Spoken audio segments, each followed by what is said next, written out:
안녕하세요. 다 들어오셨, 네. 네, 그, 안녕하세요. 안녕하세요. 구동환입니다. 저는 이제 비평도 원래 미술사 공부를 했는데 이제 영화 이론을 같이 이렇게 하다 보니까 매체와 연관돼서 이렇게 뭐 활동도 하고 있고요. 김동현 선생님이 만드시는 그 기기를 보면서 그런 생각도 들었어요. 무인하기는 거의 7년인가 8년 동안 그렇게 막 해가지고 그걸 영화로 찍고 정말 그때는 무에서 유를 창조하는 식으로 했는데 선생님의 작업을 보면서 그런 부분도 기억이 났습니다. 만나서 반갑습니다.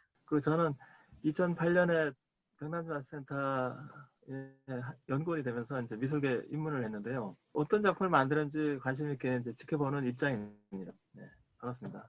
뭔가 작게는 개인의 습관, 어떤 개인의 무의식 또는 넓게는 사회적인 시스템하고 되게 비슷하다라는 생각을 했어요. 왜냐하면은 뭔가 의식적으로 이렇게 깨어나서 뭔가를 시도하려고 하면 기존에 있던 시스템이라든가 기존에 있던 무의식, 기존에 있던 습관들이 나와서 꺼버리잖아요. 그래서 그런 것들처럼 뭔가 이게 규정되어 있는 시스템과 아니면은 개인으로 본다면은 내 안에 들어있는 습관 이런 것들이 계속해서 뭔가 의식적으로 깨어나려고 하면은 꺼버리고 이런 것들이 되게 사람들과 사회와 되게 비슷하다는 생각을 해서 이 간단한 메커니즘을 집에서 작가와 같이 한번 만들어보고 또 여러 가지 이야기를 해보면 재밌겠다라고 이제 생각을 해서 공모를 했는데 메커니즘이 공개 오픈소스이고 간단하게 했지만 너무너무 어려웠어요. 제가 만들기가. 그래서 시행착오가 진짜 많았고 옛날에 그 우리 자동인형 기계라고 하는 미술사 있었어요. 그 미술사뿐만이 아니라 인간을 닮은 오늘날의 인공지능에 대한 관심이 이제 초기적 관심이라고 할 수 있죠. 사람의 동작을 닮은 뭐 초기는 관절 인형 같은 거, 뭐 이런 것들을 통해서 관절이 꺾이는 인형을 만들거나 해서 사람과 비슷한 존재, 그런데 자체 발생적으로 움직일 수 있는 거, 뭐 이런 것들을 만들려고 하는 노력이 있었던 것 같아요. 그런 작업을 처음에 먼저 연상을 듣고, 특히나 이제 박스 안에서 이렇게 튀어나와서 이렇게 움직인다든가, 뭐 그런 것들 생각해보면서 그래서 이제 김남 선생님이 이제 그래 얘기를 좀 많이 해줄 수 있지 않을까 해서 먼저 좀 여쭤보고, 저는 뭐 추가되는 또 생각이 있으면 말씀을 드리도록 하겠습니다. 동작. 네, 네. 동작. 근데 동작이 특별한 게 없고 아주 단순하잖아요. 그러니까 턴 온을 하면 이제 상자가 열리고 거기서 뭐 일종의 기계 장치의 손이겠죠. 원래는 보이지 않는 손인데 갑자기 나타나서 이제 턴 오프를 하는 거죠. 그러니까 그 턴 온, 턴 오프의 아주 단순한 이자의 형태인데 뭐 동작을 분석할 거는 별로 없을 것 같아요. 다만 김동현 작가가 거기서 이제 바리에이션을 준 그 기계 장치들을 좀 이렇게 보면 스위치가 여러 개 있다든가 스위치가 여러 개 있어가지고 이쪽 저쪽에서 이렇게 손은 하나인데 스위치가 세 개여서 이렇게 각을 두고서 뭐 왼쪽에 끄를 끄기도 하고 뭐 오른쪽에 끄기도 각도를 이렇게 조절하는 죠. 그래서 고정된 각은 아니다. 또 그게 있기도 하고 그런 생각이 들어요. 이게 어찌됐든 서양 사상에서는 생기론적인 발상이 있잖아요. 운동을 한다는 것은 살아있는 것이다. 과거 지금 김성호 선생님이 말씀하신 것처럼 기계 장치가 자동으로 이렇게 오토마틱으로 움직였을 때 살아있는 것이 아닌가라는 형태로 소설들을 많이 쓰기도 하고 뭐 호프만 같은 사람들이 쓰기도 하고 또 그로부터 좀 기이한 느낌 어떤 공포심까지도 많이 가졌었죠. 그리고 사실 이 단순한 기계도 지금 제가 살고 있는 현재 시점에서도 얘를 오랫동안 지켜보고 있으면은 마찬가지로 그런 불쾌감이 들 것 같아요. 이질적인 불쾌감이. 분명히 기계라고 생각하지만은 오랫동안 보다 보면은 이게 뜻하지 않은 이제 콜라테럴 이미지가 생기는 거죠. 예를 들면은 혹시 기계가 선택하는 것인가 이런 질문이 생길 것 같아요. 선택을 하면 의식이 있다는 뜻이거든요. 그리고 의식이 있다라는 걸 전제하에 선택을 하는데 그 선택이 오프니까 자기 부정이죠. 자기 부정 그리고 이제 셀프 디나이어를 자신이 구동되는 거를 꺼버리니까 죽음을 선택하는 거거든요. 물론 제가 지금 지나치게 인간적으로 접근하는지 모르겠는데 턴 온이 된 다음에 이제 기계가 작동을 하는 건데 그걸 원천적으로 딱 끈다라는 사태가 선택한다라는 발상의 연장선에서 봤을 때는 되게 불쾌한 골짜기를 조금 지나는 면이 있다. 하여튼 거기까지 좀 말씀드릴게요. 예. 처음에 이제 귀여운 이제 로봇의 전신 같은 거를 만들었는 단순히 마찬가지 김남수 선생도 말씀하신 것처럼 굉장히 단순한 형태로 이루어졌는데 지금 그 김남 선생님이 그 김동현 선생님이 만드신 그 계속 끄는 일종의 자기 부정의 행위를 반복하는 이 기계가 불쾌함의 골짜기를 넘는다고 얘기하셨는데 그것과 연관해서 생각해 볼 부분이에요. 뭐냐면 처음에 만들었던 일본의 그 기계들이 이렇게 순서를 이렇게 그러니까 일종의 그렇게 생각하시면 될 것 같아요. 스시집에 가면 그 뭐죠?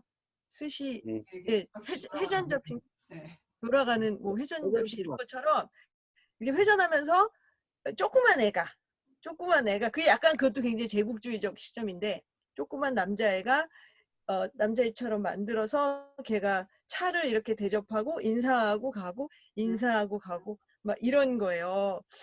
그래서 그게 되게 기억에 남아요. 왜냐면 누구 순서대로 할까 그래서 저는 김남 선생님이 인간주의적인 시점에서 기계를 본다고 얘기를 하는데 뭐 그렇게까지 인문학적으로 해석하는 건 잘 모르겠고 더 역사적인 적인 측면에서 문화사적인 측면에서 일본의 문화를 반영은 하는 것일 것 같고 어떻게 인사를 하잖아요. 차를 갖다 주는데 예.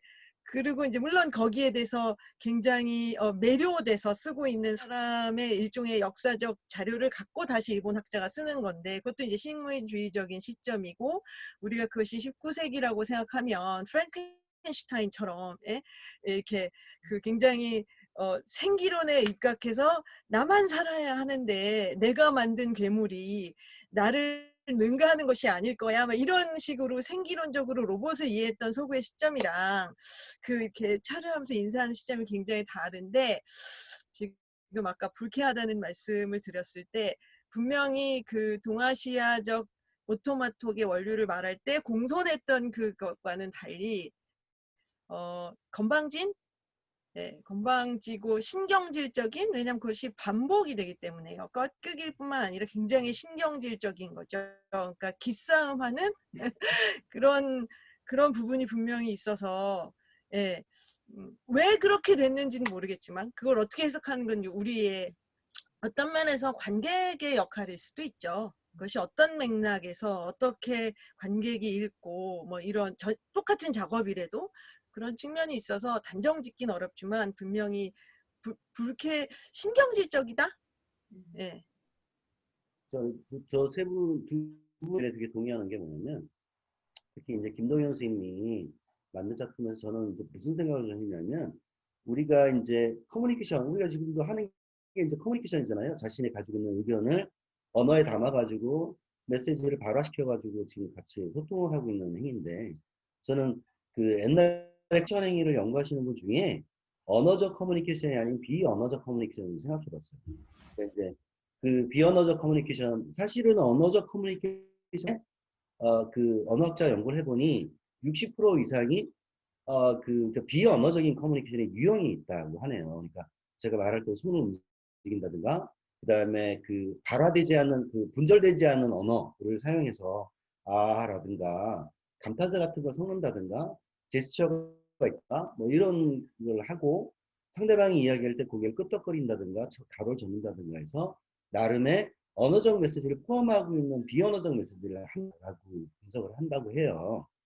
근데 지금 김동현 씨 작품 속에서 그런 거를 읽었는데, 그러면 그 언어적인 커뮤니케이션에 넘어 있는 것들을 비언어적인 커뮤니케이션, non-verbal 커뮤니케이션으로 많은 사람들이 얘기를 하는데, 그 중에 그것을 규정하려는 노력들이 있었는데, 그걸 바디리 커뮤니케이션, 행위적 커뮤니케이션으로 이해하는 경우가 많았어요. 특히나 아까 말씀드렸듯이 어떤 의사를 가지고 아무런 언어적 표현 없이 팔짱을 끼고 있다든가는 상대방에 대한 거부라든가 이라든가 그런 감정을 표현하는 것이고, 고개를 끄덕거리거나 눈을 마주치거나 했던 것은 호감이라든가 긍정적인 어떤 메시지를 담아서 제시한 비언어적 커뮤니케이션이죠. 근데 그거를 행위적 커뮤니케이션 또는 신체적 커뮤니케이션이라고 하는 정의로 많이 했다는 거예요.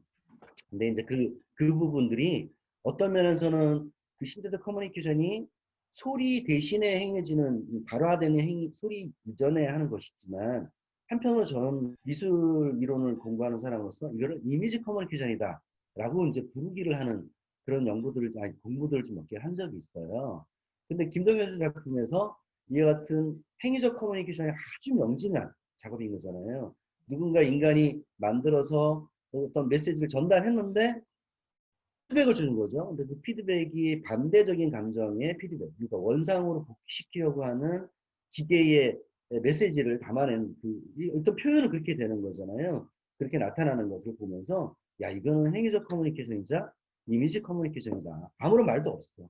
근데 물론 거기에 선생님이 이제 부가적으로 보여주고 있는 무슨 음악 장치라든가 불빛이 번쩍거린다든가 그 다음에 뚜껑이 열려가지고 그 처음에 이게 오픈소스로 나와 있는 이제 고양이가 보는 네, 그런 맞아요. 장면이 자기가 연상되는 거야. 고양이 장갑 고양이가 싹 이렇게 가져. 셔터를 눌러놨는데 기계가 살못이라서 고양이 벌처럼 나와가지고 다시 끄고 들어갔을 때 고양이가 우리를 쳐다보잖아. 이거 어이없네? 뭐 이러면서 황당한 그런 표정을 보면서 야, 이거 참 우리가 앞으로도 공부할 것들을 많은 소스 중에 하나다 싶어요.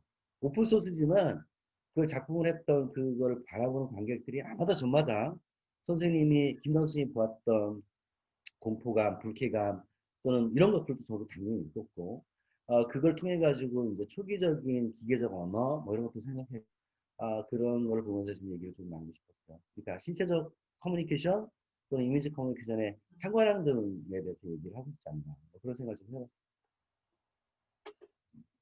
그런 양자론적인 의미에서도 그렇고 인간이 가지고 있는 의식이 그 사물에 좀 투영이 된다라는 생각이 좀 들어요. 그래서 인간이 뭔가를 바라보고 있을 때 그 기계가 반응한다 뭐 이런 거. 이제 이걸 처음으로 발명을 했던 그 마빈 미스키 박사님이란 분이 정말 그 최첨단 그런 연구를 하시는 박사님인데 너무나 단순한 기계를 만들어 놓고 이분이 원래 인공지능학자잖아요. 네. 그러니까 인공지능학자의 가장 기본적인 컨셉은 그거 같아. 뭐 인공지능이라는 것이 공학뿐만이 아니라 생물학, 그 다음에 의학, 여러 가지 케이스가 복합적인 하나 지금 발전해 오고 있는데 출발 자체는 그거잖아요. 아까 자동인형기가 똑같은 것 같아요.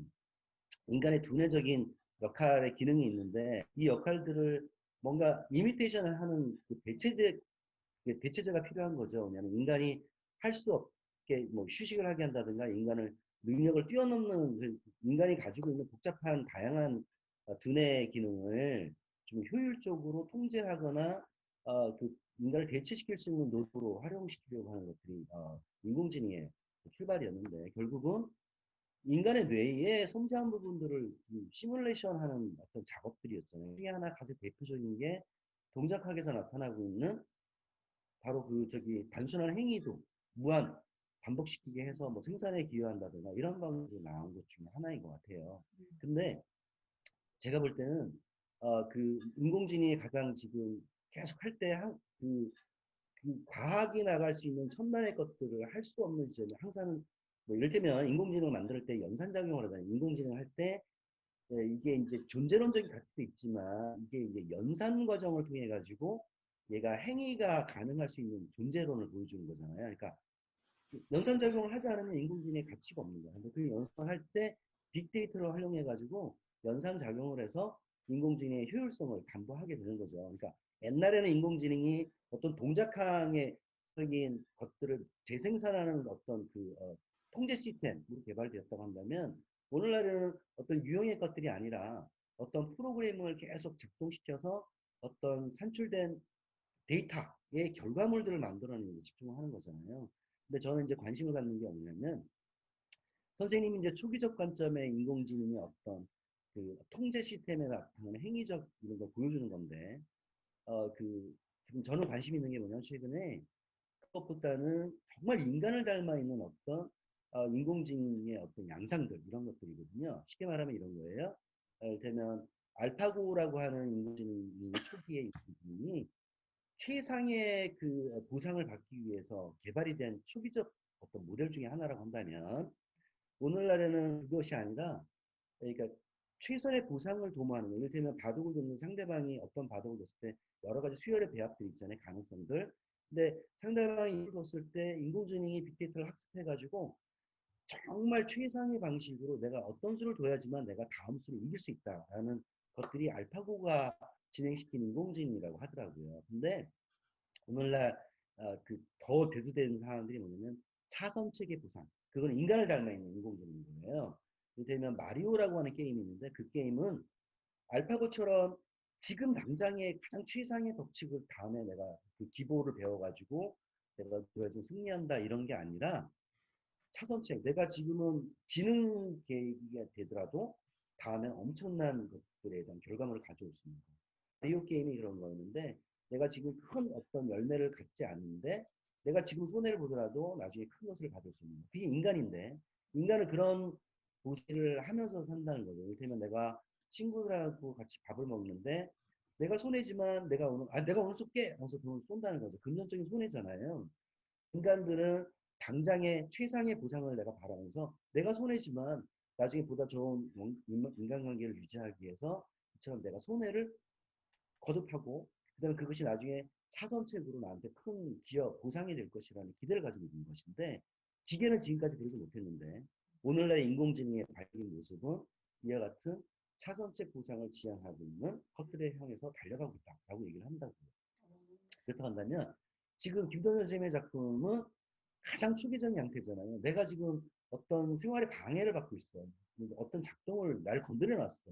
나 이게 마음에 들지 않았어. 물론 프로그램화 된 거지만 기계가 나와가지고 적극적인 그러니까 최상의 보상을 바라기 위해서 어떤 일련의 행위를 딱 하고 들어가는 거잖아요.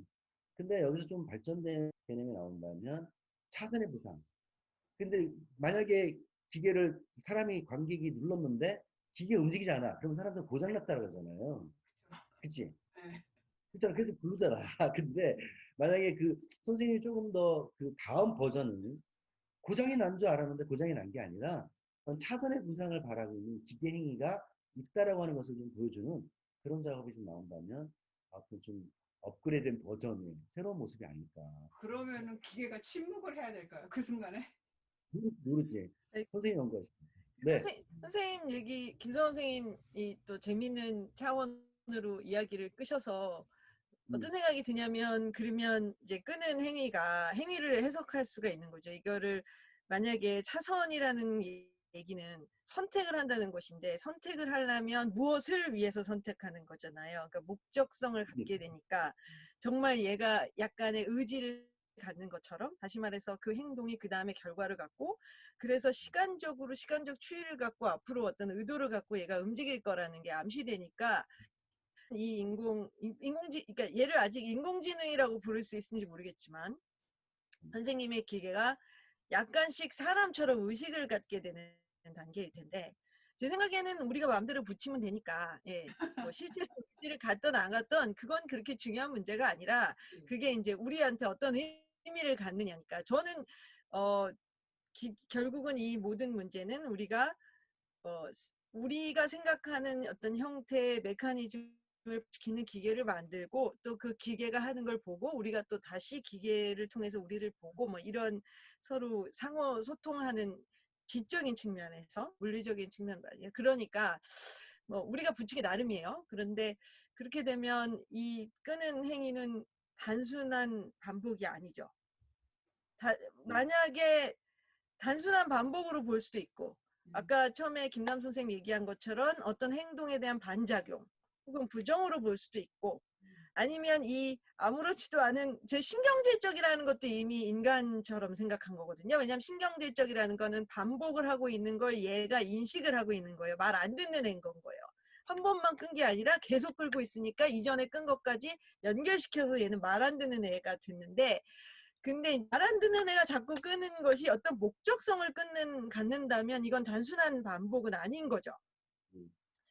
그래서 이제 김성원 선생님이 말한 것처럼 차선이 뭔지는 모르겠어요.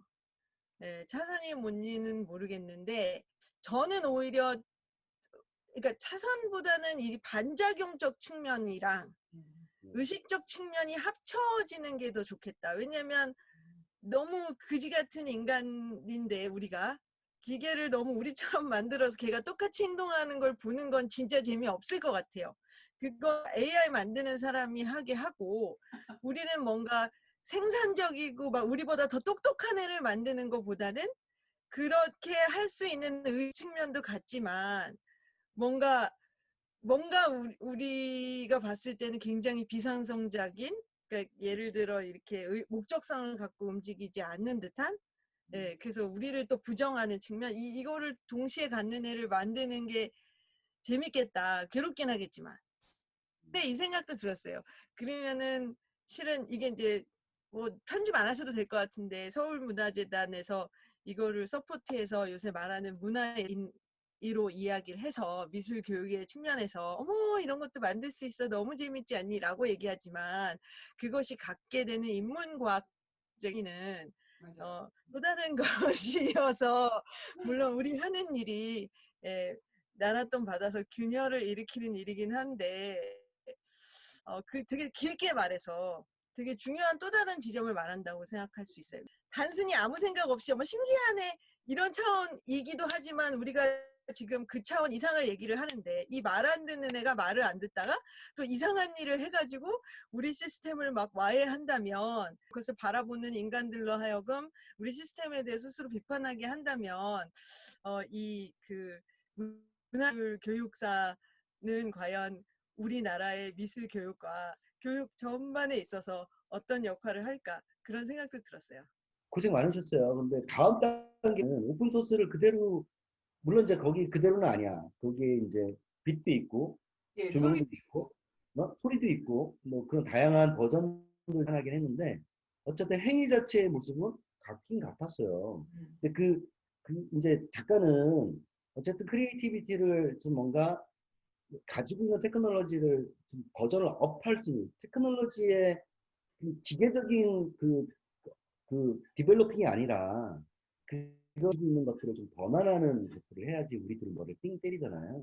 근데 초기에 선생님이 영감받은 부분들을 고스란히 재현한 느낌이 좀 있긴 해. 그 쓸모없는 박스에다가 더 추가해서 이제 검정도 가져오고 센서 달린 그냥 큰 덩어리를 가져와서 위장 전술을 펼치는 거지 어떤 면에서. 그런데 이제 다음 단계는 그 박스만 가지고 좀 작업할 필요가 있겠다 생각이 들고요.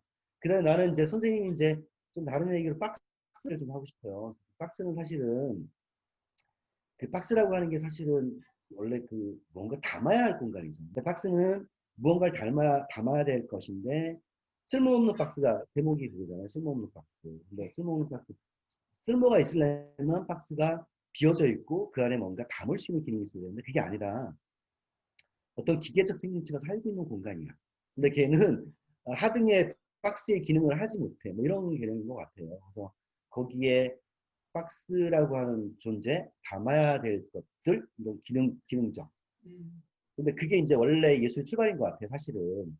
유질리스라고 하는 쓸모없음은 예술을 만드는 것 같아요. 이를테면 도예가들은 도자기가 물건을 담거나 물을 담거나 꽃을 담거나 하는 기능성, 쓸모 있음의 것이잖아요. 그래서 그거를 갖다 공예라 부르잖아요. 크래프트가 그건데 우리의 아트는 그것을 이수경 작업처럼 그걸 깨가지고 파편되어진, 그러니까 야 이거는 도에서 가치가 없어 버렸는 공이 버린 그런 도자기들 모아가지고 붙인 거지. 그래가지고 쓸모없는 담을 수 없는 도자기 작업을 만들었는데 예술이 된 거잖아요. 그래서 제가 볼 때는 선생님의 그 쓸모없는 그 박스 또는 쓸모없는 기계 뭐 그 여러 유줄리스 머신도 있더라고요. 그런 것들이 모여가지고 아 정말 쓸모없으면 예술이 된다라고 하는 것을 보여주기 참 멋있던 것 같아요. 그리고 선생님 그 쓸모없는 걸 만드는데 공정을 제가 선생님 걸어준 영상 봤더니 아유 복잡하더만 얼마나 고생을 했겠어요. 뭐 3D 프린터 선생님 갖고 있어요? 예, 갖고 있습니다. 세대. 하나다. 세 개나? 네. 뭐 그런 것들을 해서 나오기도 하고 설계도 하고 그래가지고 조합도 하고 대단했습니다. 근데 처음에는 메커니즘을 3D 프린터로 만들었는데 결국은 작품을 할 때는 그걸로는 안 되겠더라고요. 약해요. 그냥.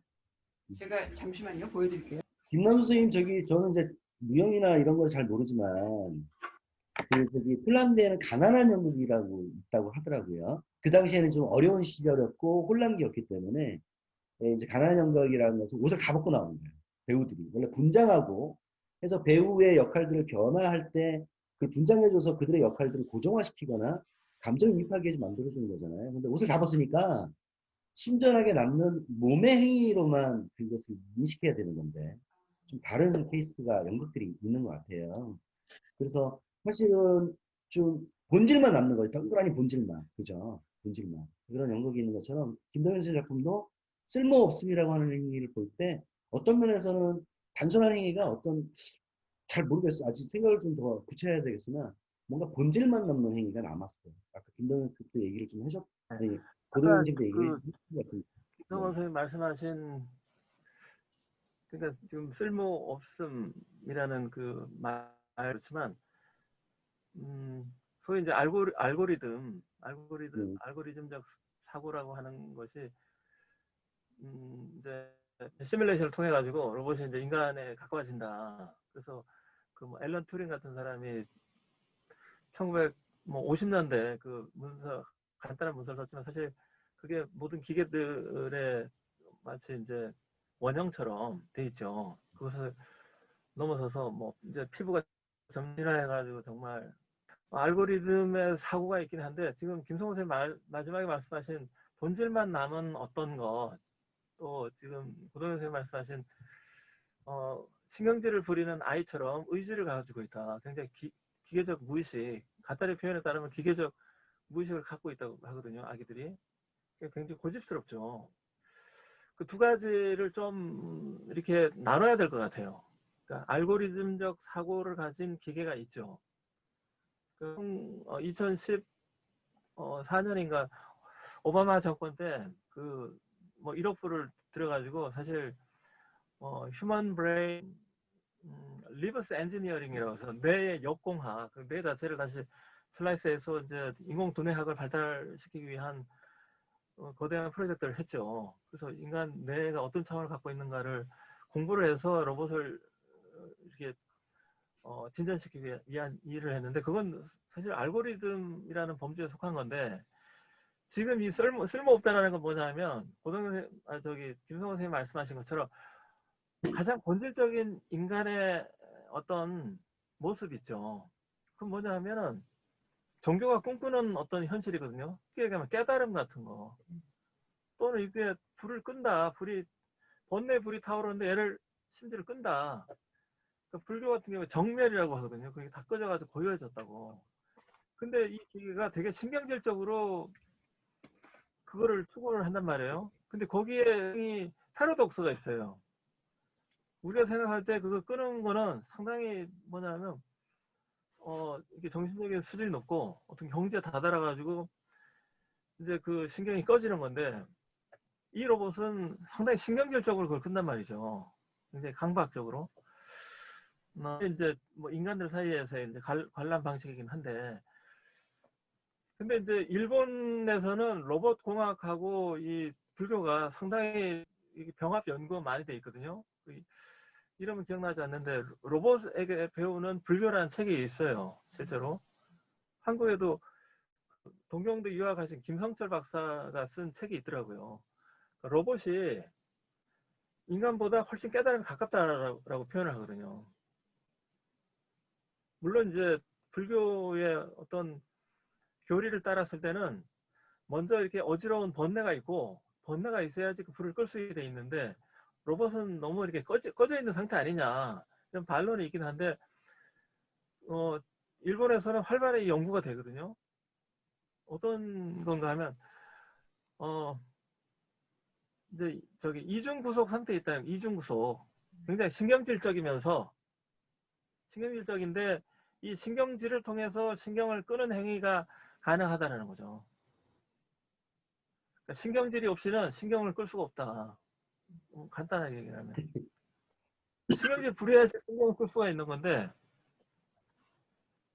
네. 그러니까 이 어쨌든 기계가 뭐 상당히 관객은 인간의 어떤 딜레마적인 상태를 좀 표현하는 면이 있는 것 같아요.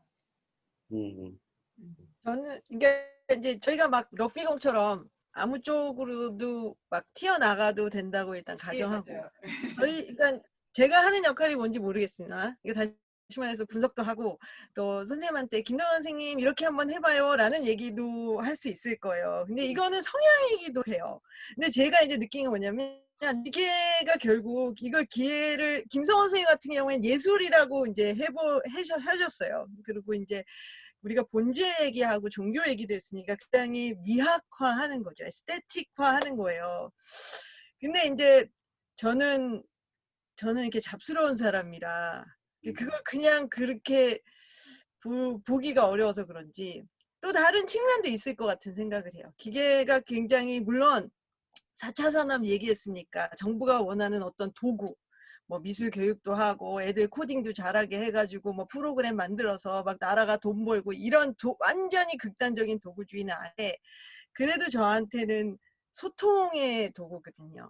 제가 기계가 너무 재미있는 건 기계 자체가 구현하는 어떤 특정한 행위나 이런 것들이 우리한테 어떤 뭐 종교적이라든지 미학적 의미를 주는 것도 있는데 도구예요. 그래서 그냥 그런 생각도 들어요. 만약에 우리가 좀 뻘짓하고, 예, 그러니까 이 쓸모없다는 거를 어떻게 생각하냐에 따라서 다른데, 뻘짓하고 정확히 해결점을 찾지 못하고, 혹은 해결점을 찾는 걸 거부하는, 시스템을 거부하는 기계를 만든다 치면, 아예 네트워크를 발현을 하셔서, 이렇게 막 기계 동호인들이랑 만나서, 이 기계에서 어떤 문제가 발생하면 이렇게 해보면 어때요? 저렇게 해보면 어때요? 막 이런 식으로 어떤 그 해결 과정? 이런 것들을 작품화하면 어떨게라는 생각도 들었어요. 아까 김남 선생님이 알고리즘이라고 말씀을 하셨는데, 그냥 이제 저는 인문과학자니까 그걸 그냥 인문과학적 측면에서 아는 거죠. 알고리즘도 여러 형태가 있을 텐데, 과연 그 알고리즘이 어떤 목적성을 갖냐에 따라서 많이 다를 거예요. 근데 미술사에서 지금 어떤 문제를 해결할 때 하는 것을 미술서 아시겠지만 혹시 뭐 사이버네틱이랑 이런 거 관심 있으신 분은 미술사에서 한 1990년대나 2000년대 미국에서 많이 다뤘던 게 그 Shape of the Time, 쿠블라의 Shape of the Time, 시간의 형성이라는 책이 되게 인기가 있었어요. 왜냐하면 그 Shape of Time을 쓴 사람은 예일대학의 교수인데 도자사를 공부하신 분인데 그분이 도자사를 추적하는 과정에서 그러니까 완전히 그러니까 주제 자체는 우리한테 너무 재미없기 때문에 현대미술사가들이 재미하는 거죠. 유카탄 반도에 그러니까 막 아주 유명한 도자사도 아닌 거예요. 유카탄 반도에 사람들이 태생적으로 다시 말해서 외부적인 어떤 정치적이라 권력적이라든지 이런 요소가 별로 없이 그들이 그냥 도자기를 만들어 가는 과정 어떻게 막 발전되는 이 과정을 공부하신 분이에요. 평생을 바쳐.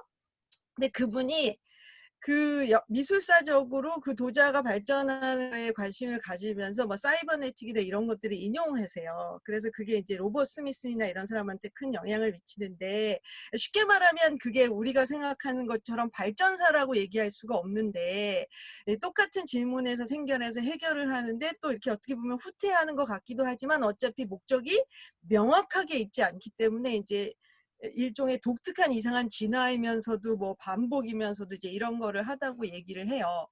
저는 알고리즘이 어떤 형태들을 말하는지 잘 모르겠어요. 왜냐하면 목적성이 뭐냐에 따라서 이게 되게 여러 가지 얘기할 수 있는데 기계가 갖고 있는 것을 그 자체의 어떤 행위가 갖고 있는 쓸모없음으로 얘기할 수도 있지만 기계가 움직여서 계속 시간 속에서 뭔가를 해 나가잖아요. 그리고 기계를 또 작가가 발전시키잖아요. 그럼 그 과정을 쓸모없게 만들거나 그게 막 이상하게 되면 그건 어떨까라는 생각도 들고 그런 측면에서 뭐 MI 앱에서 만드는 것들이 그런 것들이 있잖아요. 뭐 나무를 키운다. 그냥 그래버리고 사람들하고 네트워크해서 이렇게 사람들이 접속해가지고 키우면 또 키워지고 다른 질문이 생겨나는 거죠. 처음에는 오래 가는 거를 키울까 큰 거를 키울까 막 질문이 계속 변화하는 그런 것도 지금 문화예술 교육이라든지 우리가 사랑하는 서울문예재단에서 계속 시간적으로 뭘 할 때 다른 식의 어떤 사회적 참여를 할 수 있는 건 아닐까라는 생각도 들었고 실은 이 얘기하면서 계속 머리 안에 있는 거는 내가 좀 공부를 해서 알고리즘이 뭔지를 공부해야 되겠지만 알고리즘은 진짜 더 웃기겠다라는 생각도 들었어요. 뭐를 위한 알고리즘일까? 막 이런 거 있잖아요. 네, 뭐 지금 말씀한 대로 되게 여러 가지 과제가 많네요. 김동 선생님이. 김동 그러게요. 선생님 말씀대로. 이렇게 그냥 막 과정 하기로 자체 했어요. 가지고 오셨나요? 보여주세요. 보여주시고 얘기 좀 해주세요.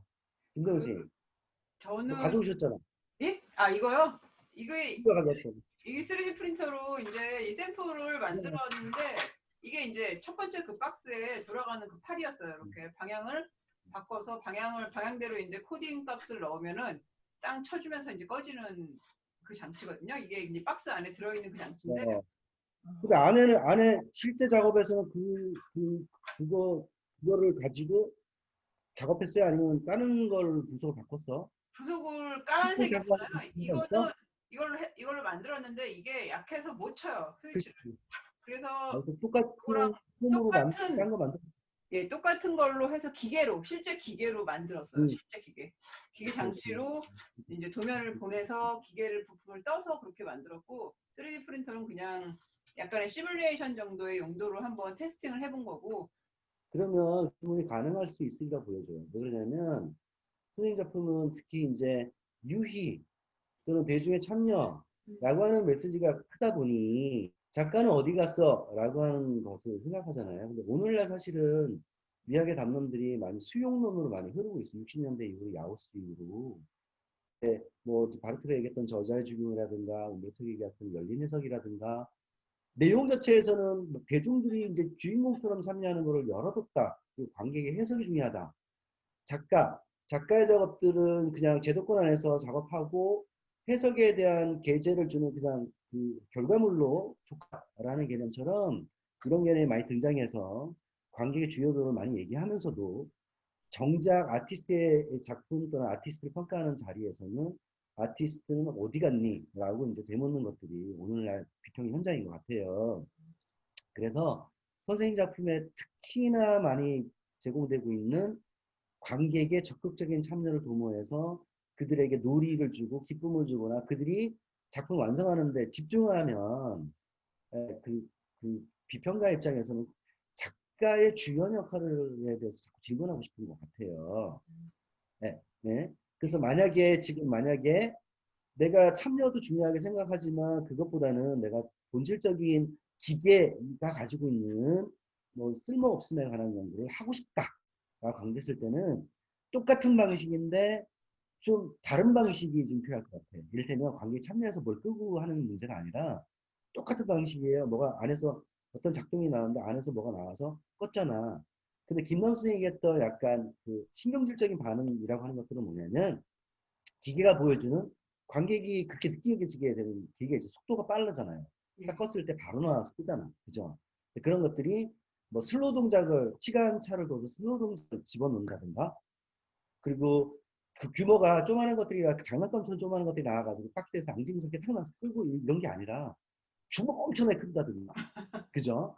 그래서 좋아. 진짜 똑같은 작동 원리인데 그 규모를 엄청나게 크게 한다든가 또는 임장감 있게 음, 조명을 해가지고 한다든가 라고 하면 그 작품을 읽는 게 또 느낌이 틀려질 것 같아요. 음, 그러니까 그거는 선생님의 또그 조용의 잘못이 아니라 조용 언어를 어떻게 how to show 보여줄 것인가의 작품인 것 같아요. 예를 들면 루이즈 브루저가 옛날에 그 여성과 남성을 상징시켜주는 네거티브하고 포지티브의 그 구조물들이 천천히 굉음을 일으키면서 엄청나게 큰 규모의 구조물이 굉음을 일으켜서 천천히 들어갔다가 만났다가 아, 헤어졌다가 하는 것들 사람들이 뻥 죽었단 말이죠. 아, 그거는 우리가 많이 얘기하고 있는 음양의 조화 또는 남성과 여성의 결합, 섹슈얼티의 문제, 존재론의 문제 이런 것들을 아주 상식적으로 보여주는 작업했다는 거잖아요. 그러니까 언어가 되게 단순했어. 조용 음, 언어가. 선생님이 그 작업, 조용 언어가 되게 단순하거든요. 근데 그 조용 언어가 단순하니, 예, 마치 장난감처럼 제스처가 보여주는 결과물을 수출했기 때문에, 또는 관객이 참여해가지고 하는 것들이 있기 때문에, 아마도 그렇게 보여질 가능성이 있어요. 근데 그 단순한 동작을 좀 인장감 있게 보여주는 방식을 연구한다면, 음, 비평가들은, 작품 좋은데? 라고 이상하게 얘기할 수도 있어요. 아, 저 작품 진짜 본질적인 정적인 작품이야. 저 같아도 그렇게 얘기할 수 있을 것 같아요. 그렇지? 그런 생각 어떻게 하셔요? 다른 분들은? 저는 그렇게 생각합니다. 제 생각에는 그 극적인 연출 그 부분은 춤을 하시는 분이 말씀하실 부분이 있는데 이제 통상적으로 미학적으로 판단을 할 때 현대미술에서 판단을 할 때 불편함을 불러일으키는 일종의 쇼킹한 이펙트. 그러니까 뭐 아도르노가 말하는 잔인 연극에서도 나왔고 그게 이제 초현실주의라든지 예를 들어 50년대 60년대 퍼포먼스 아트 행위예술에 서구의 행위예술에도 영향을 미친 바와 같이 실은 춤에서도 저희가 배운 거에선 배우거든요. 그러니까 이제 수사학적이라는 거죠. 약간 아까 쓸모없는 거랑 연관하셨는데 움직임 자체가 부드럽지 않다든지 그 부드럽지 않음이 굉장히 과장라든지 왜냐하면 과장이 실은 또 하나의 표현 방식이고 관객의 이제 관심을 끄는 방식이니까 굉장히 불편하고 과도하게 자극적이고 소리나 다른 것들을 더 많이 사용하는 것도 한 방법인데 또 한 방법은 아예 물리적인 걸 끄는 것도 방법이에요. 그러니까 되게 웃긴 얘기 중에 하나가 그러니까 현대미술에 쓰는 방법이 그러기로 한 거예요. 그러니까 그거가 눈에 보이진 않아. 근데 그러기로 한 거예요. 왜냐하면 옛날에 이제 어떤 다큐멘터리 이런 게 있었는데 한번 생각해 보세요. 이렇게 더 크게 나는 더 만들고 코미디예요. 영국 코미디에서 더 크게 만들고 싶어요. 그래서 왜 10까지밖에 없어? 12까지 해. 그러니까 이게 우리가 그러니까 이건 그 다음부터는 이제 쇼잖아요. 그러니까 이제 함의에 의해서 만들어지는 거니까 이렇게 아까 김동원 선생님 말씀하신 대로 전통적으로 놀랍게 하거나 크게 하거나 그러니까 과장이 들어가는 거죠. 여기서부터는 아까 김동원 선생님이 말한 얘가 제대로 작동하기 위한 어떤 미케니컬한 과정이 아니라 다른 수사학적인 거를 넣는 게 하나이고요. 수사학적인 것이 또 다른 단계는 보고 느껴지지 않는데 그러기로 하는 거예요.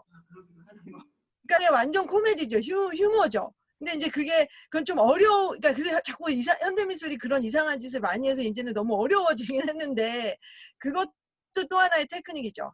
예를 들어 여기서 이러기로 했는데 이러고 있어요. 근데 조금의 움직임밖에 없는데 너 본 거야. 난 한 거야.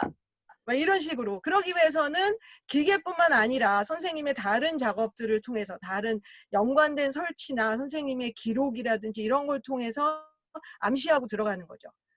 예. 이해할 제가 것 봤을 때는 같으면서도 어려워. 실험적인 거에 어떤 테크닉에 있어서는 연극이나 그 공연 예술을 따라갈 수 없으므로 김남수 선생님이 저는 정말 막 이 화면에서 가상 공간에 하나 말씀드릴게요. 예. 김도현 선생님이 작품이 대중에게 너무 친절한 것 같아. 그래서 아마도 많은 그 지원군에서 작품으로 인정 예술성을 받고 싶은데 이런 어떤 액션 자체에 대한 커뮤니케이션 소통의 문제에 집착하고 있는 듯한 걸로 보는 것 같아요. 그래서 작품의 아이덴티티를 가지고 참여 예술 작품으로 한정시키려고 자꾸 바라보게 만드는 거예요. 그럼 작가가 그게 만든 거야, 어떤 면에서는.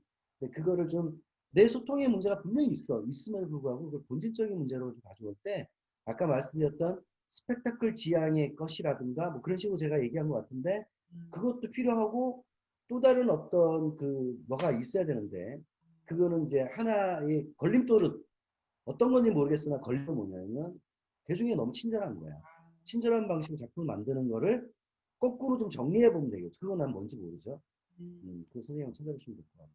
예. 그런 생각 들었습니다. 예. 김남 선생님한테 네. 어떻게 하면 사기꾼이 될 수 있을까? 아니 사기꾼이잖아 예술이. 그렇죠, 맞아요. 아니, 김동현 선생님이 경기 창작센터에 계실 때 제가 이렇게 대화 나누는 걸 보면은 약간 박지성 선수 있죠, 축구 선수. 좀 닮았어요, 박지성.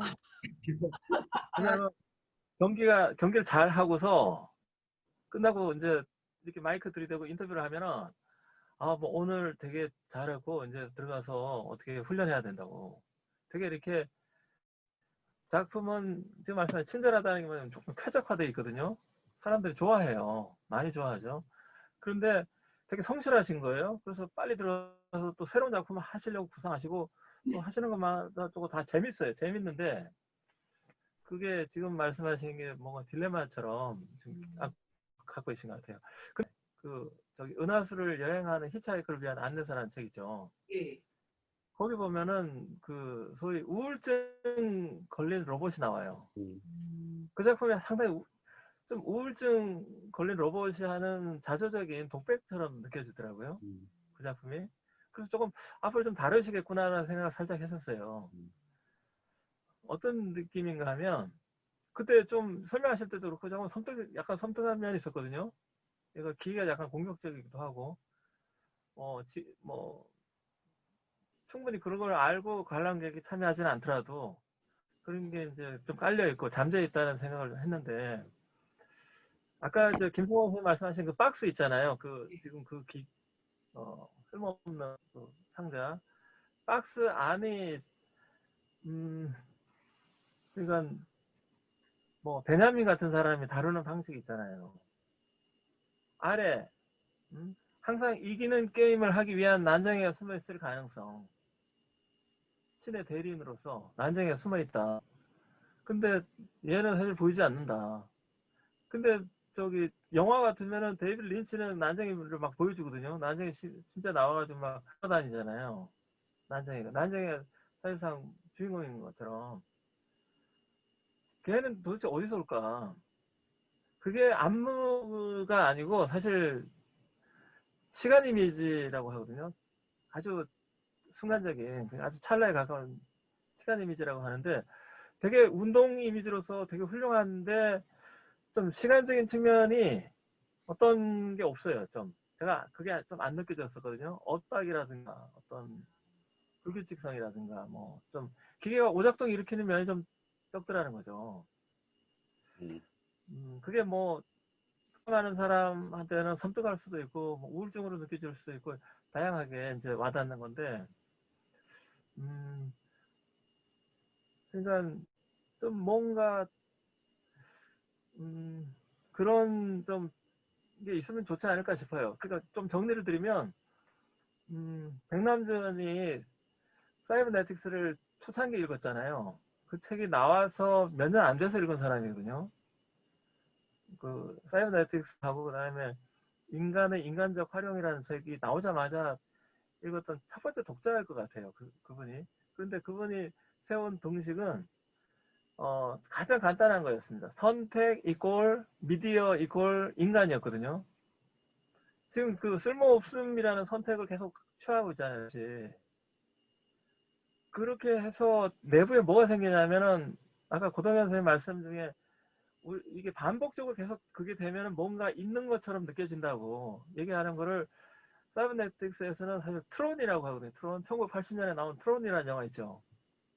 내부에 컨트롤러가 있다라는 거죠. 백남준이 읽은 거는 그 컨트롤러였어요. 내부에 반복에 의한 피드백이 포지티브나 네거티브나 계속 이렇게 발생하는 게 있다. 그런데 자기 이전에 있었던 사람들은 사실은 그거를 굉장히 포지티브하게 가져가고 싶었다. 근데 자기는 그냥 내버려 뒀다. 이렇게 얘기를 하죠. 그런데 그게 왜 마지막 항이 인간이다라는 게 참 궁금했었거든요. 그분이 처음 만든 K456도 정말 쓸모없는 로봇이었었거든요. 그 로봇은 사실 그 카렐 차펙이 만든 RUF라는 SF에 나오는 그 로봇의 패러디거든요. RUF에 나온 첫 번째 로봇이 어떻게 되냐면 인간들 다 죽여버리고 로봇들끼리 이제 생식적 상상력으로 끝나거든요. 로봇들끼리 섹스를 해가지고 이제 로봇을 낳는다라는 계획으로 끝나요. 근데 K456은 그거를 망가뜨리는 로봇이거든요. 진짜 쓸모없는 로봇. 그건 또 다른 의미의 쓸모없는 그 기계인데 지금 그 자살하는 기계는 또 좀 결이 다르긴 하지만 굉장히 그 본질적인 어떤 면이 있다라는 거죠. 지금 정리가 되는지 모르겠는데 하여튼 정리 잘 됐어요. 선택 미디어 인간의 아까 이제 김성원 선생님 말씀하신 로봇과 인간을 매듭으로 만든 인간이 가능할 것 같아요. 지금 생각에는. 그거를 자아적으로 나는 어느 하나에 함몰되는 게 아니라 필요에 따라서 계속 그 스위치를 관철할 수 있는 거겠죠. 이제 그리고 좋은 작가는 완전히 자기는 그런 되게 깊은 생각 안 하는 것처럼 척은 하지만 계속 그 직관적으로 그런 판단을 하셔야 되는 거겠죠. 그 현상이 중요한 게 아니라 제가 옛날에 읽은 것 중에 동양 작가들의 성실성에 대한 거를 비판한 걸 읽은 적이 있어요. 그러니까 이게 너무 함몰되는 거예요. 우리 다 그럴 수밖에 없는데 그 성실성 자체가 페티시즘이 되면 안 되는 거죠. 그러니까 이제 페티시즘 우리가 약간 다 병적이어야 되잖아요. 굉장히 그 페티시즘에 결국 쓸모없는 거니까요. 예, 예. 없는 걸 갖고 막 하는 거니까 페티시즘을 하는데 감을 두고 내가 요 때는 요 페티시즘을 쓰고 저 때는 저 페티시즘을 쓰는 예. 그러니까 결국 작가의 태도인 것 같아요. 엿을 발견하는 것도 중요한데 예. 선생님 저희 이제 초기 작품 원래 페인팅을 하셨거든요. 근데 페인팅도 지기발랄한 상상력이 가득한 그런 작업이었어요. 아마도 선생님 성품하고 작업하고 좀 맞물리는 그런 작업을 하신 것 같아요. 되게 명랑하시고 되게 긍정적이고 불가능한 어떤 생각을 하시는 것 같고 그래서 이제 그게 뭐야? 그 선생님이 가지고는 무슨 박사지? 델포이? 오토포이 델포이 박사입니다. 박사요? 네, 오토포이 뭐? 오토포이 박사. 오토포이? 예, 그러니까 상상의 어떤 오토포이 박사 연구실에서 지금 일하는 연구원이에요. 이상적이고 엉뚱한 상상력을 가진 소유자예요. 그래서 모든 것을 좀 뭔가 새롭게 보려고 하는 그런 태도가 되게 좋아. 그리고 그거야 오토포이네. 근데 아마도 저는 이제 아까 그 원론적인 얘기를 돌아가는 거예요. 실제적인 작업은 선생님이 하시는 거지만 선생님이 고민이 있다면서 나는 왜 비평가들이 내 작업을 미적 가치를 왜 이렇게 커뮤니케이션에만 집중하는 그런 작가로 바라보고 작품에 대한 미학 내부의 가치는 없는 것처럼 평가하는 게 속상하잖아요. 어떤 면에서. 그죠? 근데 그거는 선생님 장점일 수도 있는데 선생님이 정말 고민한다면 저는 이거는 이제 뭐 이론적인 부분이 아니라 큐레이터 입장에 그 동물적인 감각으로 그냥 말씀드리는 것 뿐이에요. 선생님 수용하든 선생님이 걸러서든 그건 상관없는데 이거 같아. 너무 그 아까 대중에게 친밀한 작업이었다라고 하는 것도 그렇고 애기들이 작업을 하면 그런 얘기를 비판을 받을 수 있는 가능성이 굉장히 커요. 제가 좀 다른 말씀을 드릴게요. 네네. 우리가 제가 지금 육아를 하고 있어요. 아기 지금 이제 어린이집에 가 있는데 4시에 또 데리러 가야 됩니다. 근데 아기를 키워보면 있죠. 아기에 대해서 사실 잘 모른다는 생각이 들어요. 지금 고등학생 말씀하신 것처럼 아기도 굉장히 고집스럽거든요. 기대요 어떤 면에서. 한번 텔레비 한번 감기면은 풀릴 때까지 계속 그렇게 짓을 해요. 그리고 그 프로이트의 제자로서 여성이 있었는데 멜라니 클라인이라는 사람이 있거든요. 그 사람이 아동 정신분석이라는 두꺼운 책을 썼는데 작년에가 번역됐어요. 그래서 아기를 이해하려고 제가 그 책을 읽었어요. 읽었는데 깜짝 놀랍니다. 왜냐하면 아기가 있죠. 우리 생각엔 천진난만한 것 같은데 그 얘기들은 뭐냐면 전부 부모를 살해하는 내용들이에요. 상상 속에서. 그래서 뭐 마차하고 기차하고 막 충돌시켜가지고 그 타고 있는 들이 다 쏟아져서 죽었다는 거예요. 그래서 부모들이 이제 조용해졌다고. 그래서 하나씩 갖다가 이렇게 시체를 이렇게 미는 놀이를 보여줘요. 얘한테. 말을 잘 못하기 때문에 이제 놀이 분석으로 이렇게 하는데 그게 그 책의 절반 이상을 차지하거든요. 아이들이 우리 생각하는 것처럼 놀이를 통해 가지고 이렇게 자아심리학의 어떤 수능 상태로 들어가는 게 아니었던 거예요.